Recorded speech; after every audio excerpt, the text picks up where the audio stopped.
Welcome back. Now, in this lesson, we are going to tackle our sign out process. Because right now what we have left over is our onClick that calls our auth sign out method, we actually also have to move our sign out into its own user actions. And as we know, this auth sign out is also an API call. So what we can do is we can wrap this as well inside of its own sign out and sign out success, sign out failure, Redux style that we are gotten so used to now. So what we're going to do is we are going to have to, of course, first make the action types. So let's go to our user types and let's make a new sign out start, our sign out success,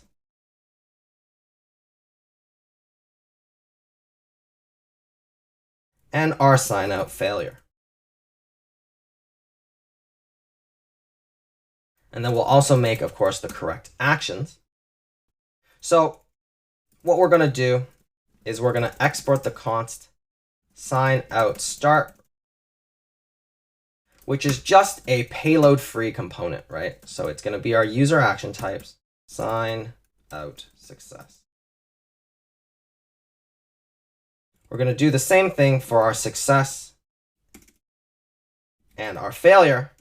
The only difference is that success takes no payload because it just issues the type. Once we succeed, it pretty much just tells our application that the user has signed out.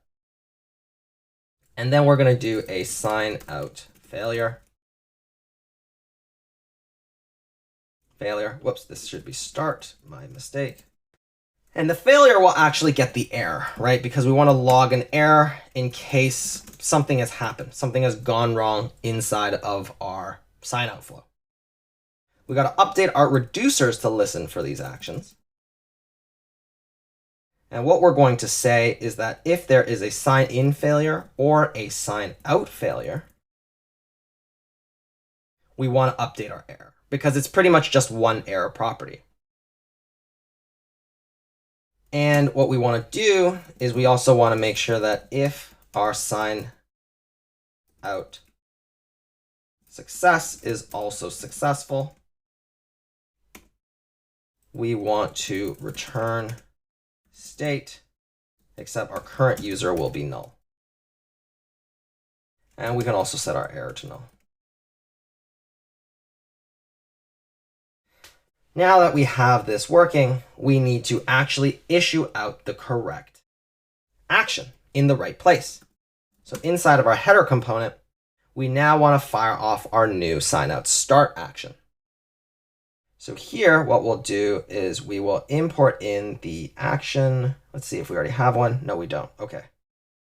So let's import in sign out start from Redux user action.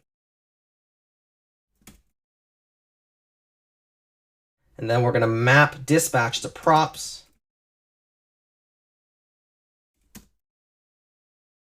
Map dispatch to props, where sign out start goes to a function that pretty much just dispatches out our sign out start action creator. We pass map dispatch to props to our connect, and then we have to destructure this out of our props values and pass this like so. So now we have our sign out start being fired from our option link. We do need to write our Saga as well that will listen for our sign out start. So if you've noticed now, this is pretty much just us jumping through all these Redux files and then updating according to the right pattern, right? We make the actions, and now our components are purely action generators, right? Any of the logic related to the actual sign out or any of that stuff no longer happens in the components. We've moved them all out into their sagas. So hopefully that's something that you've noticed that is happening. And that's the whole thing about us writing these generators and these sagas, is that they hold much of the application's actual logic related to anything asynchronous or anything impure. So here we're going to make our on sign out start, which will yield take latest of user action types dot sign out start. And of course, we're going to fire our sign out